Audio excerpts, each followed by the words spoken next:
Call कर ये चला गया तुरंत। इन्होंने साजिश पहले से रखी, जाती इसको मार दिया इन्होंने। इतना खून पड़ा था हमारा, इतना चप्पल भी खून में सनी पड़ी, अभी भी मैं उठा के लाई हूँ। उसने बहुत तेजी से 2-3 बार चाकू मार करके और सीधा भाग गया। तो उसे इतने बालिग हो, इतने जेल में डालो, और वो बालिग हो जाए तो फांसी दे दो। 3 मर्डर कर चुका है वो, कब तक मर्डर करेगा? कई मर्डर कर चुका, वो खुलेआम सांड की तरह घूम रहा है। ये छुरी लेकर ऐसे फोटो खिंचवा रहा है। आप खुद तस्वीरें देखिए कि मानसिकता देखिए। ऐसे वो तड़प के मरना चाहिए हमारे सामने, जैसे वो तड़प के मेरा भाई गया 2 घंटे में, ऐसे तड़प के वो जाना चाहिए। पर हम अपने भाई का, जब तक हमारे भाई को इंसाफ नहीं मिलेगा, हम अपने भाई की बॉडी का दाह संस्कार नहीं करेंगे। नमस्कार, दिल्ली अप टू डेट देख रहे हैं, मैं हूं आपके साथ तनीषा। इस वक्त शकरपुर इलाके में हम मौजूद हैं, जहां पर बीती रात एक सनसनीखेज वारदात सामने आती है। एक 22 वर्षीय देव कुमार युवक को जो है चाकू गोदकर उसकी हत्या कर दी जाती है। कहा जा रहा है कि जिस बदमाश ने हत्या की है वो पहले से ही आपराधिक गतिविधियों में शामिल था, पहले भी इस इलाके में मर्डर कर चुका है, और फिर उसके बाद जो है खुलेआम इस इलाके में घूम रहा था, और उसके बाद फिर से एक युवक का मर्डर किया गया है। यहाँ पर परिवारजन आप मेरे साथ देख सकते हैं। आखिर वो आदमी कौन था, किसने देव को मारा, सारी जानकारी परिवार से जुड़कर लेंगे। क्या नाम है सर? मेरा आशु गुप्ता। अरे हुआ क्या है यहाँ पर? हम दोनों है ना भाई, दोनों साथ थे तो मार्केट जा रहे थे। इतने में फोन आता है कि तेरे भाई का मर्डर हो गया, तेरे भाई का मर्डर हो, यानी एक नाई का, कि सुनील तेरे भाई के ना चाकू मार दिया, जल्दी आ। तो हम दोनों वहाँ से मार्केट से भागे, तो आके इधर देखते हैं कि ब्लड ही ब्लड वहाँ पड़ा हुआ था। फिर हम दोनों हॉस्पिटल भागे, पीछे हॉस्पिटल है पटेल हॉस्पिटल, वहाँ पर 2 लड़के उसे लेके पहुँचे, तो हमने उसे स्ट्रेचर पर डाला।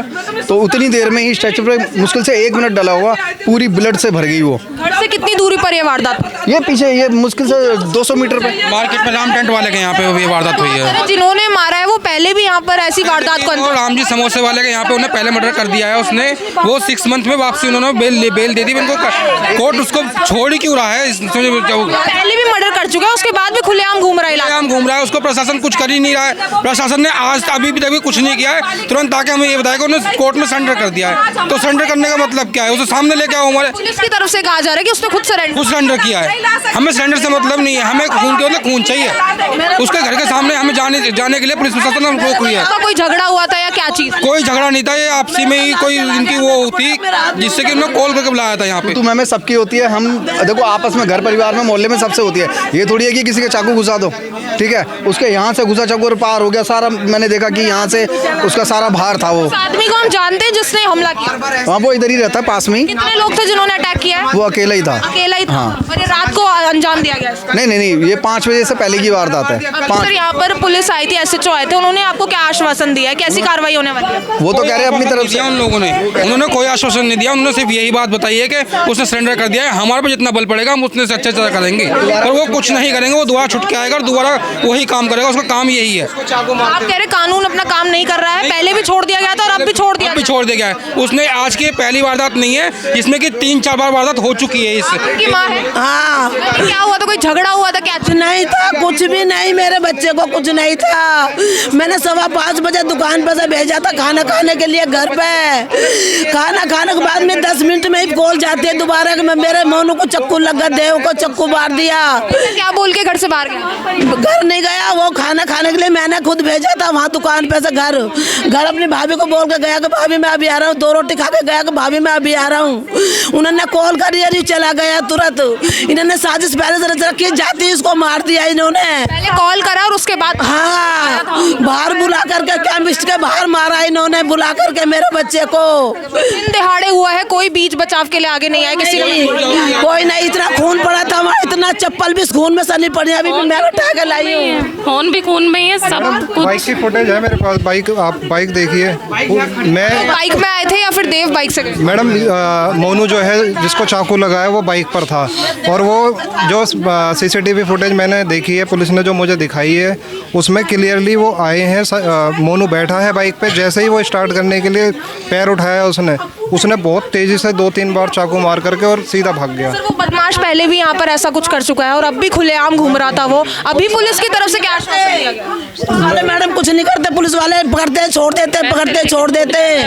कई मर्डर कर चुका, वो खुलेआम सांड की तरह घूम रहा है। उसे घर वालों को क्यों नहीं पकड़ लेते, वो उन्हें क्यों नहीं बंद करवाते? देखिए, ये देखिए बाइक है पूरी खून से सनी पड़ी है। आप यहाँ तस्वीरें देख सकते हैं, यहीं पर देव जो है बाइक से जा रहा होता है और कहा जा रहा है परिवार की तरफ से कि फोन आया था पहले, उसके बाद जो है वो घर से बाहर निकला था। कुछ बताकर आप लोगों को निकला था, कोई दुश्मनी कोई झगड़ा वगैरह? मैं पटेल हॉस्पिटल से LNGP जब मोनू को लेकर के गए थे तो मैं एम्बुलेंस में ही मौजूद था। मोनू डॉक्टर ने हमसे कहा था कि मोनू को सोने नहीं देना है, बात करते हुए जाना है। तो मैंने मोनू से पूछा था मोनू इसने चाकू क्यों मारा।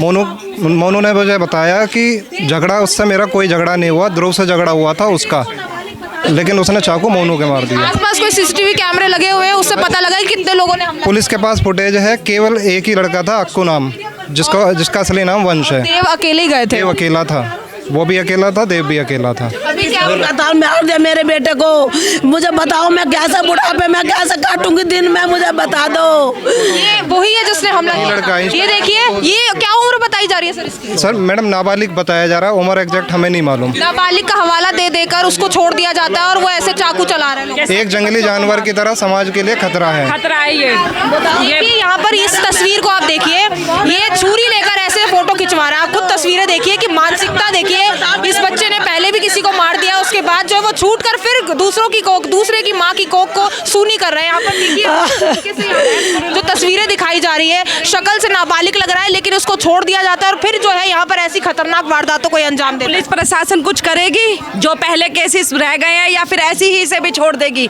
हमें बताइए आप लोग, करेगी कुछ पुलिस? लापरवाही हुई है तभी यहाँ पर एक और केस हुआ है ना, तो पुलिस प्रशासन तो कुछ करेगी ही नहीं इस बीच में, हमें ही करना पड़ेगा। मतलब रात से कर सकती थी, उसके माँ बाप को लेकर आते, वो नहीं मिल रहा तो उसके माँ बाप को खड़ा करते। पूछताछ नहीं हो रही, माँ बाप से पूछताछ नहीं?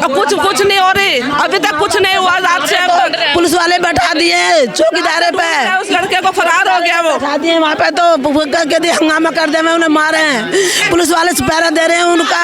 कुछ नहीं करो। SHO साहब क्या बोल के गए? मैडम SHO साहब अभी मेरे पास कॉल आई थी इंस्पेक्टर साहब की, उन्होंने बताया कि जो लड़का है अक्कू उसने सरेंडर कर दिया है कोर्ट के अंदर। अब बाकी पूछताछ वो जो भी कार्रवाई होगी, रिकवरी जो हथियार उसने चलाया है। कितना सुरक्षित महसूस करते हो इस इलाके में? यहाँ पर आए दिन यहाँ पर ऐसे मर्डर के मामले सामने? अब तो कोई सुरक्षित महसूस नहीं होता, अब तो जब से ये मर्डर हो रहा है जब से कोई महसूस नहीं होता, अब तो डर डर के जी रहे हैं यहाँ पे। ऐसा क्या सुरक्षित रहेंगे हमारे बच्चे? और किस हमारे तो रोक गुजर गया। अब बताओ बुढ़ापा मेरा किसके साथ कटेगा, कौन कमाता मेरे सहारा? बताओ, आदमी भी नहीं रहे, सिर पे लाल पे चला गया इनका, कोई ऐसा काम नहीं, कुछ नहीं, एक छोटी सी दुकान करते हैं परचूने की, कैसे गुजार चलेगा इनके? तो पोतियाँ छोटी सी कैसे करेंगे बताओ, कैसे पालेंगे? अब इनको इंसाफ चाहिए, इनको हमें इंसाफ चाहिए। महल गया था, हमें तो उनको भी खत्म होना चाहिए जैसे महल लुटने की। आखिर इस इलाके में कितनी जान जाएंगी? नाबालिग समझकर उसको छोड़ दिया जाता है और फिर ऐसे ही आपराधिक गतिविधियों में वो शामिल होता है, फिर लोगों को चाकू मारता है, लोगों की जान लेता है। अभी यहाँ पर तस्वीरें भी हमने दिखाई किस तरीके से छुरी लेकर वो जो है तस्वीरें खिंचवा रहा था। यहाँ पर अभी पुलिस वाले भी आए थे, किस तरीके से आश्वासन देके आए हैं। एक तरीके से पूरा परिवार यहाँ पे नाखुश नजर आ रहा है, जिस तरीके से यहाँ पर इलाका खतरनाक होता जा रहा है। लोगों के यही सवाल है कि आखिर वो लोग कब यहाँ सुरक्षित रहेंगे, आखिर कितनी बार पुलिस यहाँ पर लापरवाही बरतेगी और कब उसको पकड़ा जाएगा। फिलहाल कहा जा रहा है कि जो हत्यारा है, जिसने मारा है, उसने खुद सरेंडर कर लिया है और कहा जा रहा है कि नाबालिग का हवाला देकर उसको बार बार छोड़ दिया जाता है। हमने कुछ समय पहले आपको एक खबर दिखाई थी जहां पर एक समोसे वाले की दुकान के बाहर जो है कुछ नाबालिग को उसी के द्वारा मारा जाता है। जी हाँ, दोनों हत्याएं एक शख्स के द्वारा हुई है और उसी को जो है अभी सरेंडर करवाया गया है। वो जो है अभी पुलिस की हिरासत में है, लेकिन यहाँ पर एक माँ ने अपने बच्चे को खोया। आखिर उस बच्चे की गलती क्या थी? यहाँ पर माँ ये सवाल पूछ रही है, आखिर उसने ऐसा क्या कर दिया कि उन लोगों ने छुरी चला दी, चाकू से उसे गोद दिया। ये बस चाहते हैं कि इस बार उसको पकड़कर उसको सख्त सजा दी जाए, उसको फिर से छोड़ा ना जाए, कहीं किसी और की माँ की कोख जो है वो सुनी ना हो जाए। क्या मांग है आप, क्या चाहते हैं? मुझे बताओ, मुझे इंसाफ चाहिए, मेरा बुढ़ापा किसके सहारा कटेगा ये मुझे समझा दो। पकड़ पे गया है ना मैम, ऐसी वो तड़प के मरना चाहिए हमारे सामने, जैसे वो तड़प के मेरा भाई गया 2 घंटे में, ऐसी तड़प के वो जाना चाहिए। हमें ये इंसाफ चाहिए, हमारे सामने जाना चाहिए। और सारा चिलगा मुझे बता दो, बुढ़ापे में क्या करूँ, क्या खाऊंगी मैं? मेरा आदमी भी चला गया 2 महीने पहले, आज मेरा बेटा बाहर कर रख दिया। जिनके सहारे मैडम मैं जीऊंगी वही मेरा खत्म कर दिया, मैं किसके सहारे जीऊं? ये सारी गलती पुलिस प्रशासन की है। अगर पुलिस प्रशासन चाहता तो उसे पहले जेल में डाल सकता था, तो वो पहले वाले कांड होते, अब वाला कांड नहीं होता। अगर वो नाबालिग है तो उसे इतने बालिग हो, इतने जेल में डालो, और वो बालिग हो जाए तो फांसी दे दो। 3 मर्डर कर चुका है वो, कब तक मर्डर करेगा? कोई ये तो बोलो। पुलिस प्रशासन की सारी गलती है, पुलिस प्रशासन को देखना चाहिए, तो बार बार छोड़ते क्यों है? पुलिस मर्डर करने के लिए, घर बिगाड़ने के लिए, परिवार उजाड़ने के लिए। पुलिस नहीं कर रही, कुछ नहीं कर रहा भाई। तो बता मैं किसके सहारे, जो मेरा तो आदमी भी चला गया, अब तो मेरा बेटा पीछे छीन लिया इन्होंने, मैं किसके सहारे जीऊंगी, मुझे बता दो। प्रोटेक्ट कर रहा है, वहाँ पे 4-5 कांस्टेबल वगैरह खड़े हैं, जिससे कि हम लोग उनके यहाँ जाके कोई हंगामा ना कर सके। पर हम अपने भाई का, जब तक हमारे भाई को इंसाफ नहीं मिलेगा, हम अपने भाई की बॉडी का दाह संस्कार नहीं करेंगे। हमें इसमें अब हमें चाहिए ही चाहिए अपना इंसाफ। हम बाहर मेन रोड पे जा रहे हैं, अपना प्रशासन अपने देखेगा जो भी, हम अब कुछ नहीं करेंगे जब तक हम अपने भाई का दाह संस्कार नहीं करेंगे, जब तक हमें इंसाफ नहीं मिलेगा। यहाँ पर देख सकते हैं दिन दहाड़े इस हत्या को अंजाम दिया गया, और यहाँ पर जितने भी लोग मौजूद हैं सब ये चाहते हैं कि उसको पकड़ा जाए, उसके खिलाफ सख्त कार्रवाई हो, ताकि इस इलाके में शांति बनी रहे, कोई यहाँ पर फिर से ऐसी घटना को अंजाम ना दे। पूरी खबर आप तक पहुँचाइए। इस खबर को लेकर जो कुछ राय है आपके कॉमेंट सेक्शन में जरूर साझा करें, और ऐसी दिल्ली से जुड़ी तमाम खबरों के लिए आप देखते रहिए दिल्ली अपडेट।